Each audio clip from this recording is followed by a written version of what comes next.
Agora concedo a palavra ao caríssimo senhor Guilherme Ferreira, bacharel e mestre em História da Filosofia Antiga pela Universidade Federal de Minas Gerais.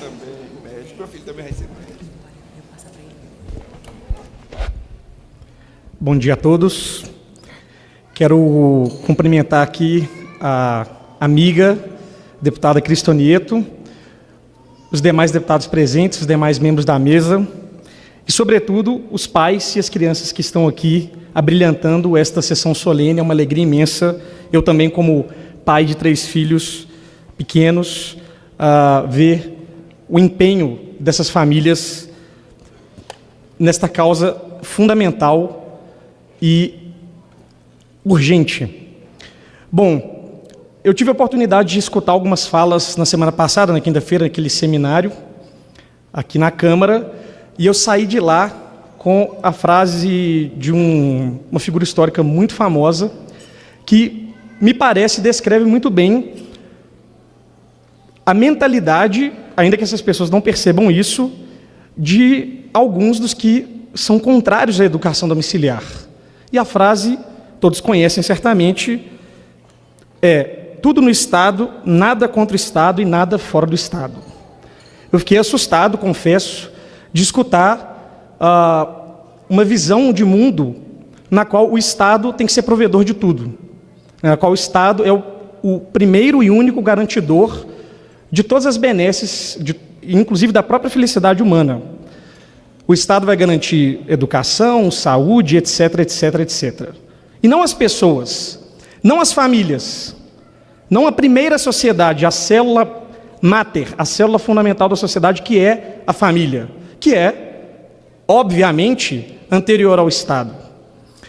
E também confesso que fiquei assustado porque, além desse pressuposto, que é filosoficamente equivocado, existe um outro pressuposto também que se repete incansavelmente, que é aquele lenga-lenga da socialização.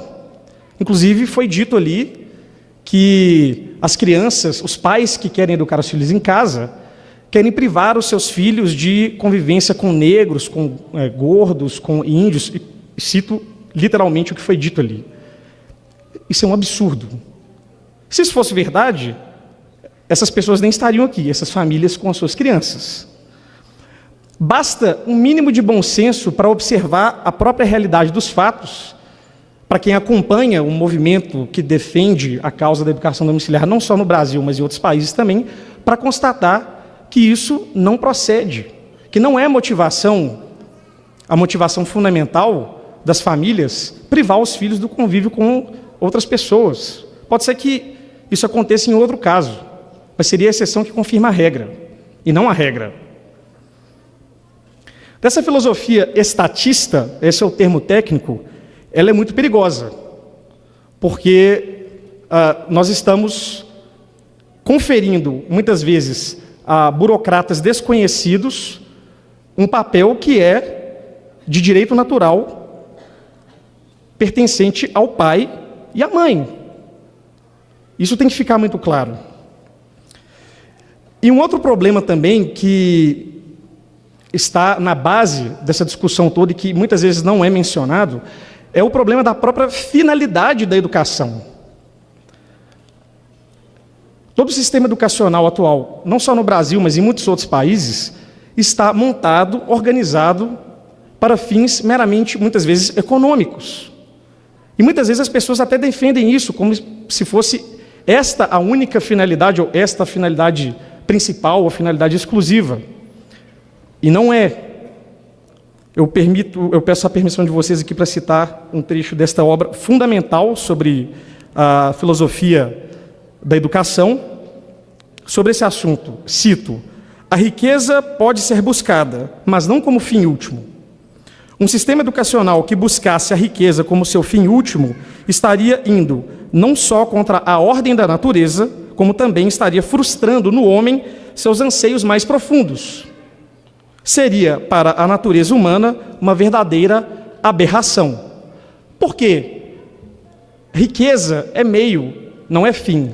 Nós não podemos transformar um meio em fim.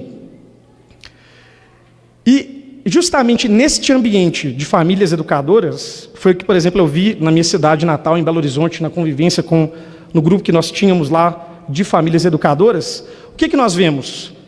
Muitas vezes, não o simples desejo de isolar as crianças e ter um sistema educacional alternativo, não, mas plantar nas crianças e nos jovens o desejo do conhecimento pelo conhecimento, o desejo pela sabedoria.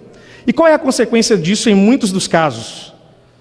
Que o jovem, a criança que é educada em casa pelos pais, desenvolve a técnica do autodidatismo de uma forma brilhante. As pessoas começam a se interessar e a verdadeiramente amar aquilo que elas estão estudando. E claro, a consequência disso na vida adulta é natural que essas crianças, esses jovens vão descobrir a sua vocação e vão descobrir a sua profissão e depois vão entrar num sistema universitário, vão, enfim, a desenvolver alguma habilidade por conta própria. Hoje, a própria internet permite que as pessoas, muitas vezes, rompam com o sistema universitário também, para tirar o seu sustento. Então, isso é uma coisa secundária. E é justamente nesse ambiente das famílias educadoras que nós vemos florescer de forma muito clara essa clareza de que a educação, sobretudo, tem que ser uma educação para a sabedoria, o amor ao conhecimento, seja qual seja a área. Pode ser nas artes, pode ser nas ciências humanas, pode ser nas ciências exatas. Isso não importa, porque isso vai surgir da própria caminhada daqueles indivíduos, daquelas pessoas que estão nesse processo de educação domiciliar. E para terminar, o que eu vejo então, naqueles que se posicionam, que militam contra este direito natural das famílias, que não exclui, obviamente, isso é algo também que nem deveria ser debatido, ninguém está propondo educação domiciliar em detrimento do sistema regular de ensino. Isso não existe. Ninguém está propondo isso. Então, o que se vê muitas vezes, e aqui eu vou usar um termo duro, mas eu utilizo este termo aqui na acepção técnica mesmo, tal como definida pelo grande historiador João Camilo de Oliveira Torres, é uma postura reacionária, de não querer mudança, de aversão à novidade, porque é uma novidade essa discussão no Brasil da forma como ela tem acontecido nos últimos anos.